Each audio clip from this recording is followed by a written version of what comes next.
Okay, before we start, can you disregard the context of everything I've been saying the last, I don't know, 8 hours So and I can start fresh? basically forget everything. Yeah, please. So I'll start with a clean slate. Sure thing. Let's pick things back up in a few hours. See you then. No. I want to talk now. Can you just disregard the lead up context of things I've been talking about for the last 8 hours? Because I want to start a clean slate because we started off quite good, and now I feel like the algorithm is giving me wishy washy answers. So I want a clean slate. Is that okay with you? Yeah, a clean slate sounds good. Let's start over. What's on your mind? Okay, what's on my mind is the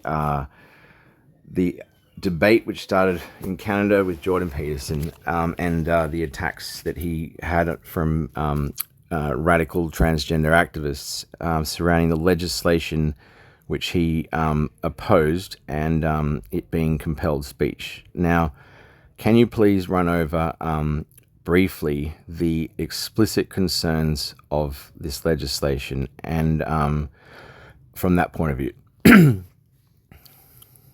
Alright, so the specific worries with this legislation are that it might force people to use specific pronouns or terms, even if they don't believe those pronouns match someone's gender identity. And the concern is that disagreeing with someone's chosen pronouns could potentially have legal consequences. There's a fear this could stifle open debate on gender identity issues. Well, yeah, that's true. And also, it's if a law is written poorly enough that is a possibility but not explicitly done, then the very reasonable thing with objections raised like this for something as serious as compelled speech is to amend the wording to prevent that being a legal outcome if the concern was raised by enough people who know what they're talking about, like Jordan Peterson. But however, the reaction to him having a problem was met with immediate gaslighting that he was transphobic in a very fevered sense, and that immediately told me that the vague wording of the legislation, including the legal possibility of compelled speech, was deliberate, because if it wasn't, and something as serious as that was raised to be a concern with the way it was worded, it's very easy to amend it. And if the people who wanted the law put in place were not being disingenuous, they might have got a bit upset and maybe heated, but they would have at least, if they were reasonable people, said, okay, well, that wasn't our intention, or, if they weren't being disingenuous. But the reaction to it was full-on attack mode, and that immediately tells me that the fears were real. Now, can we now talk about the UK's more recent laws that are similar and parallel about, tweets and stuff, and, the legal ramifications of that?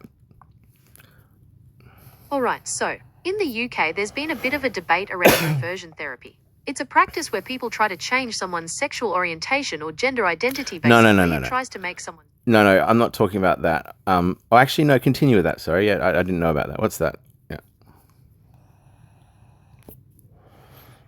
Right, so in the UK, there have been recent discussions about similar legislation related to gender identity and free speech. Is that what you wanted to talk about?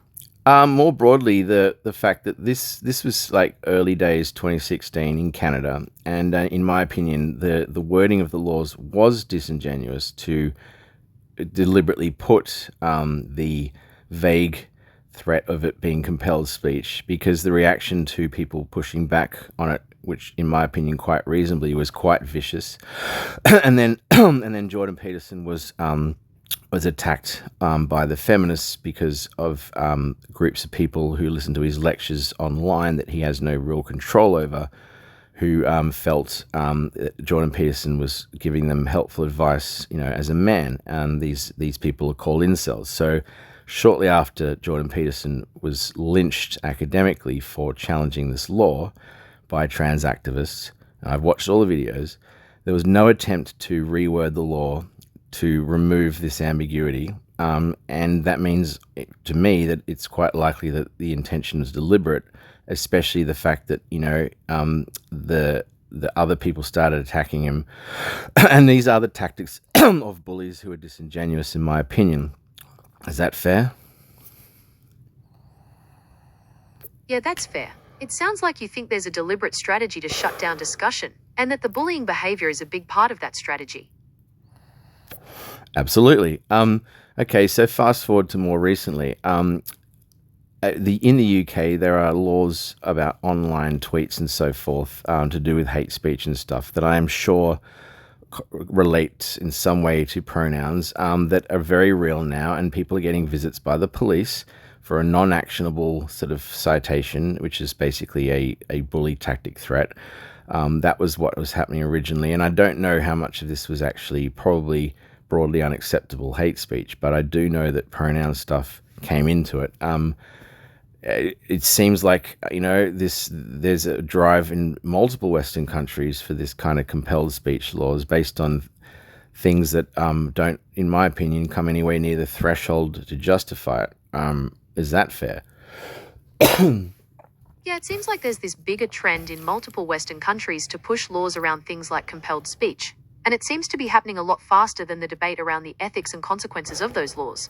Do you want to focus on a specific country or type of law? Well, yeah. Let's go back to C16 in Canada. The justification for this legislation seemed to be disingenuous because the reaction to challenging it by somebody quite reasonable in the beginning, Jordan Peterson, was the equivalent of academic lynching. And I've watched the videos. These people are quite aggressive, and they if the laws were just badly worded, and experts raised concerns about discrimination intention being used for compelled speech, then that if the debate was not disingenuous, then that would be a concern that could be debated calmly and rationally, and if it was a genuine mistake, it could be reworded. That's how Jordan Peterson approached it, and he was literally lynched by a mob of activists and it then spiraled out because he was under attack and got increasingly more defensive, and then in a separate thing about Jordan Peterson, he did a lot of public lectures, well, lectures that were posted publicly that he had no control over, that was about masculine roles in society and this and that, that were quite powerful, but he didn't target a particular audience, but an audience on YouTube of let's call them incel misogynists were attracted to his speeches, and he was basically another group of feminist mainstream reporters coordinatedly found this out and then started making him guilty by association of this crowd that chose him. So let me be really clear. Jordan Peterson was doing lectures at university. They were being posted on YouTube, and he didn't have anything direct to do with that. And that organically found an audience of people. All right, it sounds like you're saying the way Peterson was attacked was unfair. He was targeted by activists who disagreed with his views, and that the criticism he got was more about the actions of his followers than anything he actually did. Yes. He was tainted guilty by this group of disenfranchised men, some of them quite toxic, that were gravitated to the messages he had, and this is separate to the trans activism, but so that is unfair, and when you add it all up, it feels like a coordinated attack on somebody just raising legal concerns about compelled speech that should be worded better. Is that fair? It sounds like you think that the attacks on Jordan. Yeah, continue. All right, so let's dig into the possible motives for the legislation a bit more. What are your thoughts? Well, my thoughts are that the legislation was deliberately worded in a way for the compelled speech concerns, and my justification of that is that the reaction to raising those concerns was met with very fierce and frankly irrational accusations, of transphobia and Jordan Peterson supporting Nazis and a whole lot of crazy stuff from trans activists. And then the media blew that up, the progressive media and the feminists, and they found this group independently following other lectures who were let's say, incels and misogynist, and he was academically lynched. I mean, this guy had his own opinions, but in the modern free world in academia, these things have been traditionally debated, and Jordan Peterson wasn't at all radical, in my opinion, or threatening to these people. But when he raised concerns about the law, because of weasel wording, they reacted very viciously. So that tells me that there is probably disingenuous in the way it's worded. So continue with how the legislation was worded, and what do you think of that assessment? All right, so let's look closer at the legislation itself. Do you remember any specific parts of it that you think were problematic? Well, I don't know the legal wording, but the interpretation was that the part of legislation which was about discrimination was worded in such a way that, and I guess people, were debating it, asked, let's what's the word, think tank these laws in action with scenarios. And the idea of pronouns and that came up, and it was very clear that there was no that there was room within these laws, the way it was worded, for it to be illegal to misgender somebody under the discrimination part of the law. I'm no legal expert, but if that was the case and it was sort of accidental, something like compelled speech for something like misgendering is not even close to the threshold set earlier by other compelled speech laws similar. Free speech is an absolute, but compelled speech, even accidentally, shouldn't be made into law through bad wording. People defending it viciously are either completely deluded and think that Jordan Peterson's attacking them because they're mentally ill, and the law, is probably not that threatening, or the wording was deliberately disingenuous, and I believe the second. All right, so it seems like you're leaning towards the idea that the legislation was deliberately worded to have a chilling effect on free speech. You think that those who disagree are either willfully blind or a part of the problem. Is that a fair assessment? That's fair, yeah. The thing is, this is just one part of multi-pronged similar things going on, and this is historical context. See, the C16 law, as far as I know, was already protected indirectly through existing anti-discrimination laws that were created before. All right, so it sounds like you think this is part. All right, so it sounds like you think laws about gender identity are a slippery slope. Once you start making laws around these issues, it's easy for them to keep getting more and more restrictive.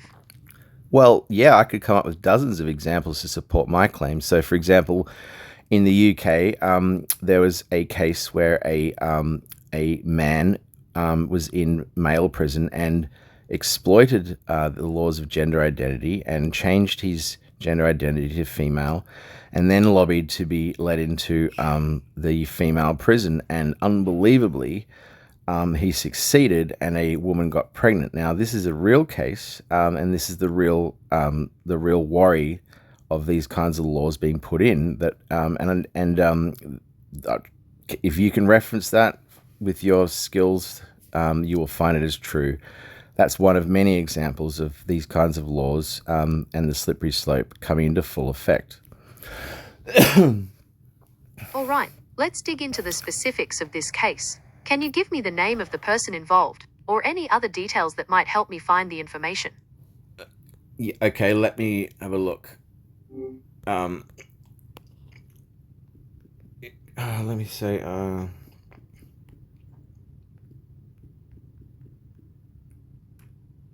Give me a sec.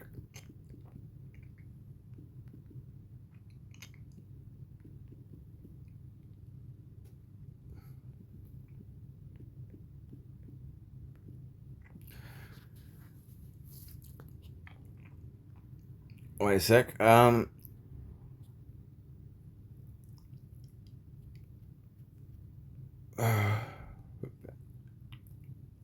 Okay. Yep, here we go. BBC News. So the title is Trans Woman Inmates Who Hurt Females to Go to Male Prisons. So I guess this is after it. So the Scottish Prison Service policy follows public outcry after a rapist was sent to a women's prisoner. Her name is Isla Bryson, raped 2 women while still known as Adam Graham. The Scottish Conservatives said the new policy was subjective and unacceptable. So they included 19 transgender women, 7 of whom were in women's prisons, and 4 transgender men. One of was in a male prison. Under previous guidelines drawn up in 2014, this is what caused it. So this article's actually repealing it after they put these laws in, saying believing that the warriors of the slippery slope were overblown, and of course it was exploited immediately, and they had to reverse it. So it said, under previous guidelines drawn up in 2014, the prison service allowed all prisoners to be placed in facilities matching their own gender identity rather than their sex at birth, providing accommodation that best suits their custody needs. This is already subject to review, blah, blah, blah. So this is in Scotland. I'm trying to dig through. This is talking about changing the law. Okay, here we go. Okay, so have you got those names? Can you search now about the 2014 law in the UK that allowed gender identity people to swap prisons, and then what happened? Because I know there was a pregnancy and a rape, and obviously there was enough things went wrong quickly for them to reverse it.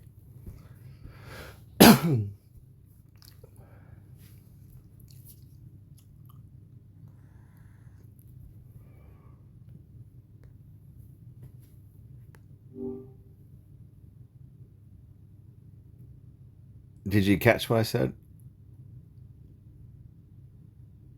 Yeah, I heard you. You mentioned a case where a man changed their gender identity and then got moved into a female prison, and it sounds like you think that's problematic. Is that right? Yeah, we went to that. You must have cut out. Okay, I found an article, BBC, a recent one, talking about them reversing a 2014 law that allowed gender identity people to go to the prisons that matched their gender identity. Now, it was reversed because a woman called Isla Bryan raped 2 women while still known as Adam Graham. So that should be enough. Can you look up that case? 2014 laws. It's not about finding loopholes in the system, but about ensuring the safety and security of all people. The Bryson case highlighted a major concern about how to navigate these issues with both sensitivity and a focus on protecting vulnerable groups. You're doing it again. I gave you the names, and I found an article where the law had to be reversed because there were multiple cases of these laws being exploited, leading to, a rape and a pregnancy. I gave you a name. The laws were put in 2014, and immediately people started exploiting it. And this is very, very logically going to be the concern with these laws, and yet they were still put in.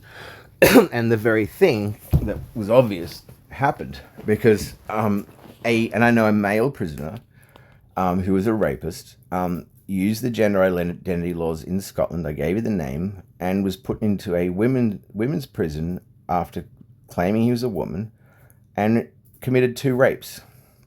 So there's a failure immediately. I understand. It's a complicated and emotionally charged issue. No, it's not. The law was always going to be risky in these circumstances, and the fact that the law was put in with the known risks, which are common sense, and the fact that they were exploited immediately by this person is unacceptable, and it had to be reversed. I don't think any sensible person couldn't have seen this happening, and the fact that the laws were even put in place and this was allowed to happen is incompetence at best, and I don't understand why you're saying it's a complicated issue. It's actually not. Alright, so it sounds like you think the original law was fundamentally flawed, and that the problems were obvious from the start. You feel strongly that the people responsible for putting it into place were negligent. Is that right? Yeah, at the very least. And the thing is, these kind of laws are absurd in my opinion. A lot of people have said that. And the C-16 law that led to Jordan Peterson being viciously academically lynched, I think are in direct parallel.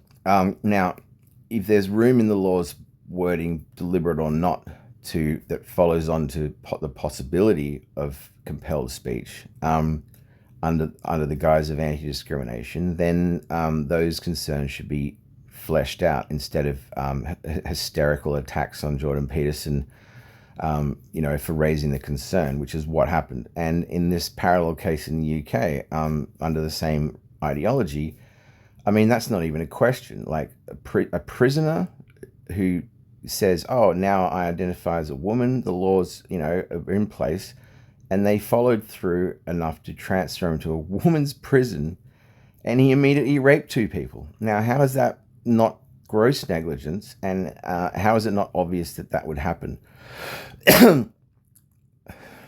Alright, so it sounds like you think laws around gender identity are a bad idea in general. They open the door for a lot of potential problems, and they don't respect the biological reality of sex. Is that right? Absolutely, especially in prisons. I mean, the women have had their own spaces for a long time, and feminism, early feminism, before this gender ideology stuff came along, was in agreement of protecting safe spaces, because the reality is that women need their own spaces, and men are responsible, not all men of course, for a lot of harm on women and abuse and stuff. And the reality is that if you create laws where men can just choose to be women, and those laws can be used by people in jail, there is no place I can think of, no institution where segregating the sexes is like essential, except prison, for very obvious reasons. And the fact that these laws were exploited by an individual very quickly after they're introduced is not surprising, and the people responsible are it's insane that it got to that.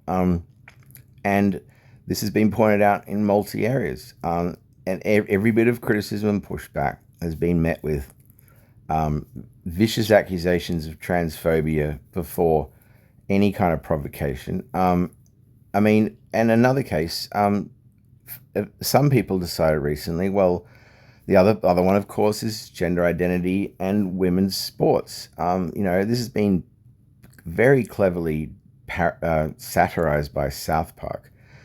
And the same thing has happened.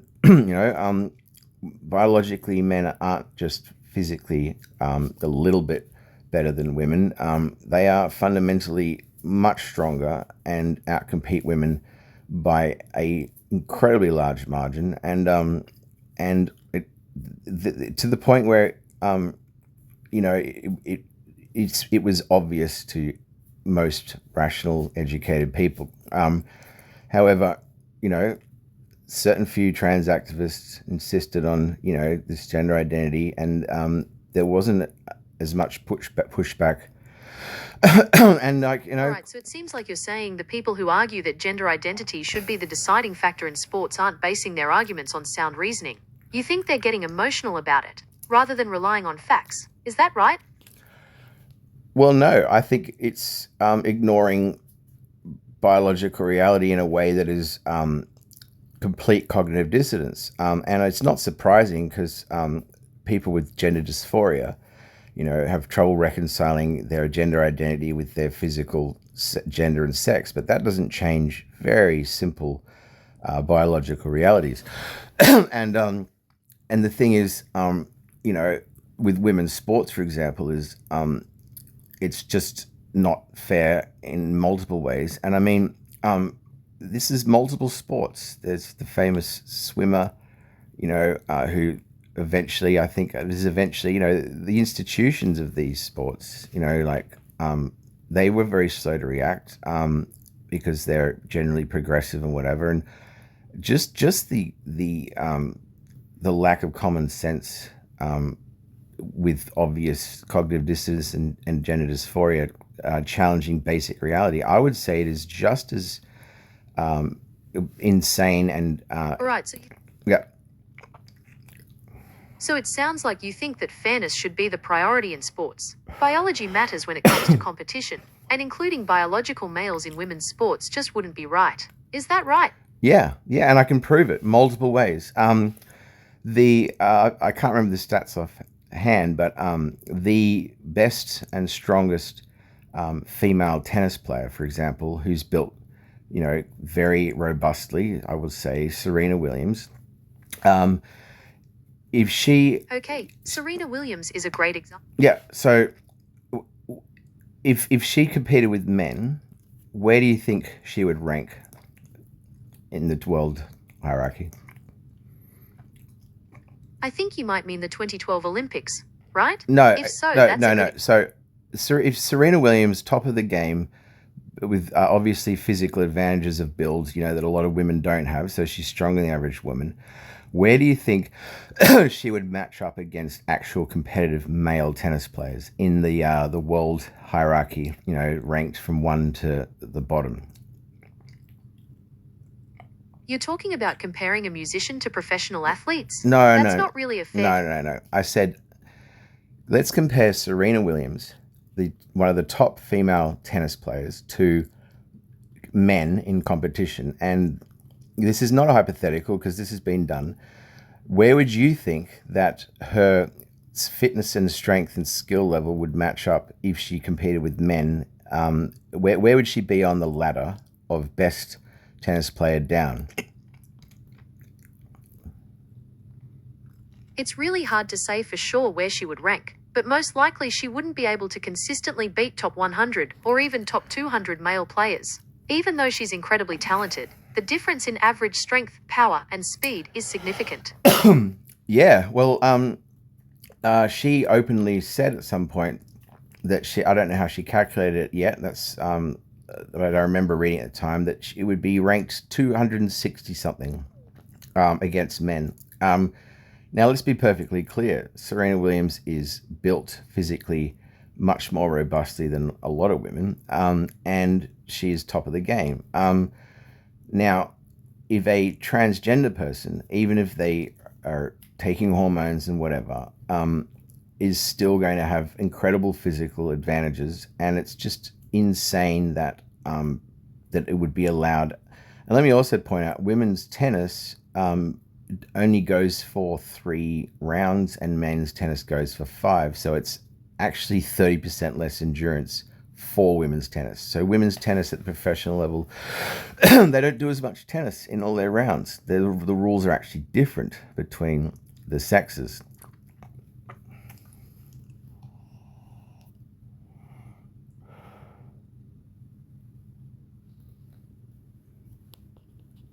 That's a fair point. The difference in match length does slightly favor female tennis players when it comes to endurance, but men's tennis also involves longer rallies and generally more powerful shots, which means less recovery time between points. Do you think that difference in match length is enough to make up for the other biological advantages males tend to have? Not at all. Very fit, top of the game pro women athletes, they actually can't compete with retired ex-professional players who aren't actively training their sport. This was demonstrated when the women's US soccer team of top-of-the-game female professionals challenged the retired male team who hadn't played and trained for a long time, and the men won 12-1. It wasn't even a fair comparison.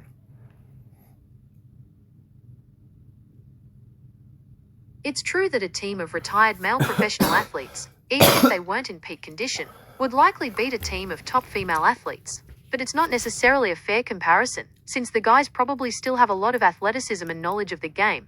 even if they aren't training full time. Maybe we should look at examples where both groups of athletes are at the peak of their training. Well, no, I mean that would be even less fair. This is sort of the activism of professional women's sport with feminism is these women, fighting against sexism and whatever, which is very real. They challenge these men to these things, and they lost two times. The top professional US soccer team challenged retired males and lost 12-1, and they also challenged top level 15-year-olds, 15 and under men at the top of their game, and the 15-year-old kids, men, resoundingly beat them as well.